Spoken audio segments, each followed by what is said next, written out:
Got to remember that. Okay. So I have spoken at length publicly on the TEDx circuit and in other places about what I'm calling the entrepreneurial renaissance. All right? And what I'm saying basically is that there was a time when if you hung out in Silicon Valley, you would practice this art of advanced technology entrepreneurship. This is a completely global phenomenon. It's happening in every corner of the globe. I'm seeing as much innovation coming out of Estonia and Bangalore and Shenzhen and Newfoundland. People of your generation, I think, have been inspired by the consumerization of technology. And we've all seen all of these stories. I'm sure many of you, how many people have seen The Social Network, for example, the story about Facebook, right? It's actually a pretty damn good story of the way that the process works with all of the intrigue and all of the backstabbing that happens, because it is a brutal and Darwinian sport for sure. But I think a lot of us have gotten to know about some of these entrepreneurs. They've been celebrated. Now, it's not an easy life, right? It's a very, very challenging, but it's a very rewarding career choice. But this is no longer the province of people that have masters in EE from Stanford or Berkeley or MIT. This is a global phenomena. I've got students coming from all over the world bringing me business plans constantly saying, I want to start this business. And many of your generation, they're not just traditional ventures, they're social ventures. Okay? So we're going to talk a little bit about startup stuff real quick and what that means. I also want, and there's, not surprisingly, there's at least half of the room are women. If we were to have this chat even 5 years ago, I wouldn't have the same ability to say how pervasive it is that women today are starting technology companies. Okay? It's no longer something that just guys do anymore. Increasingly, women are starting technology companies. Heather Stroll has come up with something which is an EKG machine for stroke. So you can do very rapid triage. When someone goes, if someone is having stroke-like symptoms, you go into the emergency room and a doctor can determine very, very quickly whether or not you've got to put them on a certain protocol to prevent them from having severe damage. Heather is trying to provide a lot more automation and workflow for caregivers. So if you have a family member that's got a chronic illness or an elderly family member and they require a lot of care, she's created sort of a collaboration system so that nurses and doctors and family members and other caregivers can all collaborate so that you don't over-medicate or under-medicate. So there's a lot of very different types of technologies that are being developed and led into the marketplace by women, including a very young woman who was not able to afford to go to college because her father had gotten laid off, and she had to go apply for scholarships. And she wound up applying for 600 scholarships. And she realized that each scholarship required a different form. And she said, I'm going to be the last generation that's got to go through this ridiculously, unnecessarily redundant and complex and unproductive process. And so she's now convinced hundreds of universities to accept a common form for filing for a scholarship, right? And I can go on, but there's a lot of really great examples. But the good news is women are in this game like never before. Okay?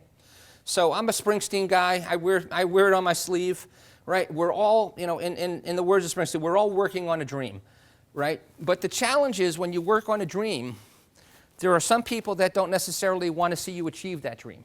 So if I go back to an Italian guy from the 1500s, this is the essence of the challenge of what it is to build an entrepreneurial venture. So I'm just going to ask you to just take 15 seconds and read that, okay?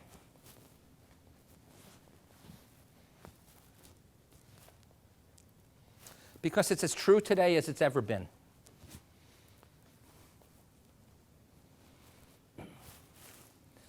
And the message is that change is never easy, right? And if you are a change agent, if you are an entrepreneur, if you're trying to change the world, that's what entrepreneurs basically do. They're trying to make the world a better place.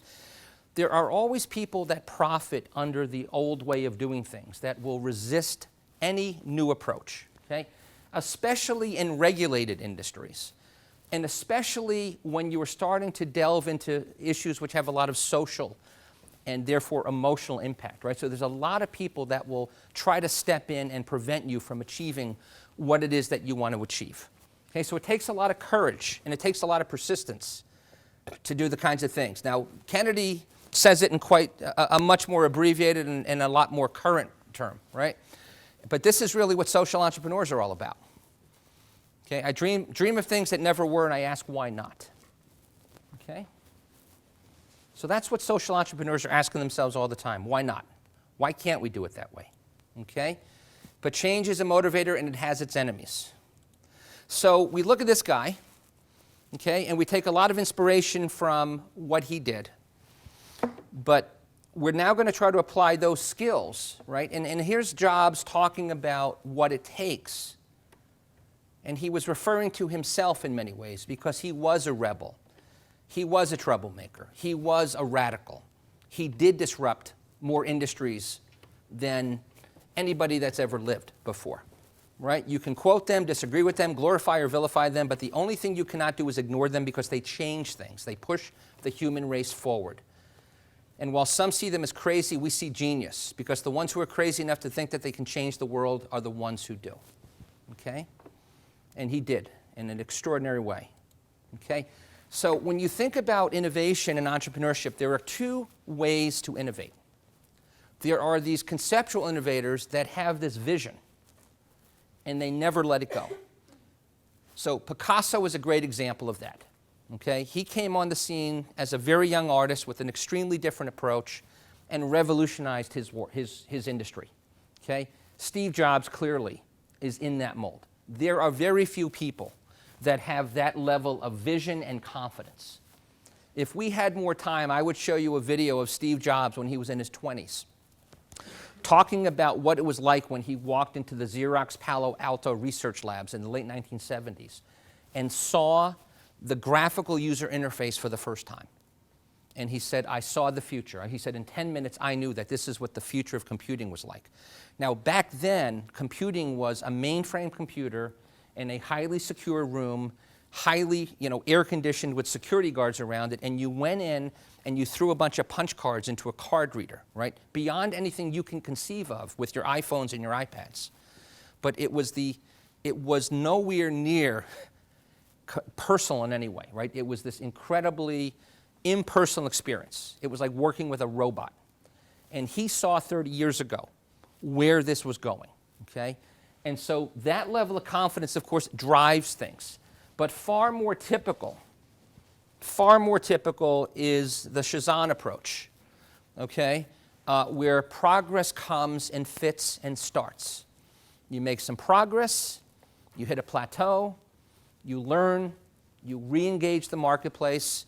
And so in the world of startup taxonomy, we talk about something called the lean startup. And the lean startup is a methodology that says that it's very rare that any of us have a crystal ball.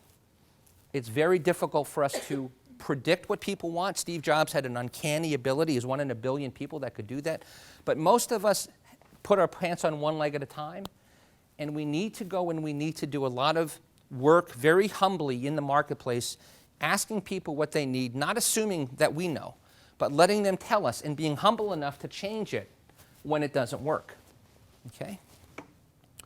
And so, the methodology very simply is it's just constant iteration, constant learning, constant validation, okay?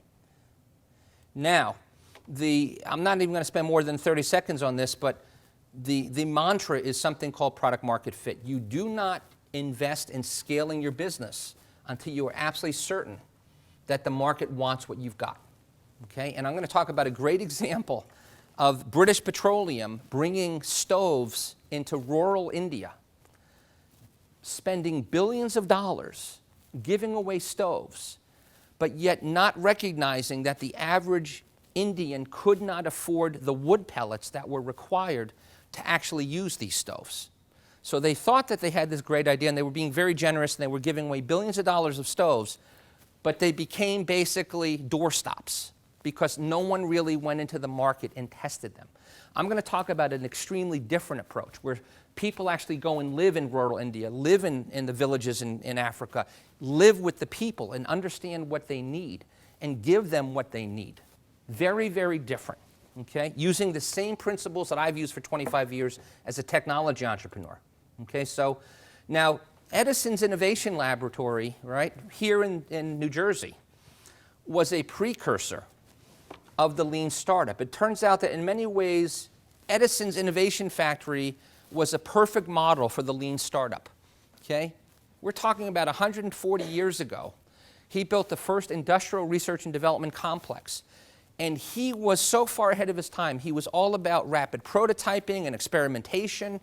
And he was very much into open innovation. So unlike a lot of very brilliant inventors who work alone, Edison recognized that there was a lot of brain power outside the four walls of his experimentation factory, so he was very collaborative.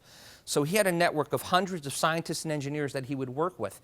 And as I think you all know the famous quote, right? It's not failing, it's learning about another way things don't work. So he was all about failure was not anything other than just a learning opportunity. And he designed his factory to be able to crank out thousands of experiments until he finally got it right. And then he put together the infrastructure that created the electrical grid, right? So he was one of those crazy guys that Steve Jobs talked about. There was no electrical grid before Edison. He created General Electric. They created the grid, okay? Now, what I love about Edison, and I think you'll see by this quote, this was in 1931. This was 90 years ago. Look at what he was talking about 90 years ago. It's remarkable. I don't think anybody was thinking about this stuff 90 years ago, right? So you want to talk about someone who had vision, okay? Extraordinary, okay? So we're going to talk about environmental sustainability as another social venture, but I just want to talk about the relevance of Edison and his principles, where he was 100 years ahead of his time, very much like Jobs was, okay? So if you're going to be a social entrepreneur, what are some of the characteristics that are important? I'm going to go through these very quickly, okay? Ideology does not help you, okay? You've got to be focused on solving the problem. Now, I can't probably be speaking to a better group of people than engineers when I think about people that are pragmatic, okay? But it's not about your religious or your social ideology. It's about, I see a problem, and I'm going to try to figure out a way to come up with solving this problem. Engineers are perfect, okay? We're talking about practical solutions, not like the BP thing where we give away something that's not maintainable, and it's certainly not affordable, okay? It's not about holding on to my idea. It's about proving that it works and sharing it. So a lot of these ideas you're going to see, they get very viral, and you'll see very significant replication around the globe. And number 5, you can't jump in. If you wait until you get all the capital you need, it's never going to happen. Okay, so you've got to have a certain leap of faith to do that. Okay, I'm not even going to bother going through the next 5. Okay, so one of the people that really pioneered social ventures is a gentleman by the name of Paul Polak. And his message was, if you want investors, you need a profit stream. It's not inappropriate, it's not wrong to try to create money to help people. So he has created social ventures with bringing treacle pumps to market, drip irrigation systems, donkey carts, rice fertilizers, water storage. So when you think about EWB, right, this guy is clearly a kindred spirit. And he's been building social ventures around the world now for almost 40 years. And his most current product is where he's bringing potable water to rural villages in India. Okay? It's a for-profit business, okay? But it allows him to provide clean drinking water and make enough profits to build distribution and get water into the poorest villages. Okay? So with that inspiration,